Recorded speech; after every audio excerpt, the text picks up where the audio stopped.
araw po sa inyong lahat mga kababayan dito sa Lipa City Public Market. Muli po mga kababayan, kami po ay Pulis Lipa.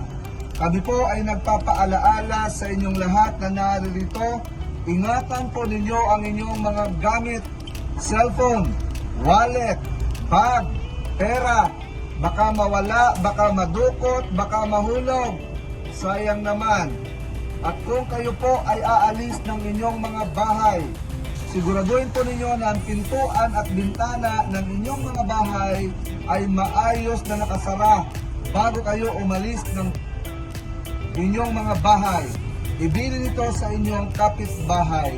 At kung kayo naman po ay may dalang sasakyan, siguraduhin po ninyo na ito'y maayos na nakalock bago kayo umalis ng parking area. Muli po mga kababayan, ingat po kayo. Magandang umaga sa inyong lahat.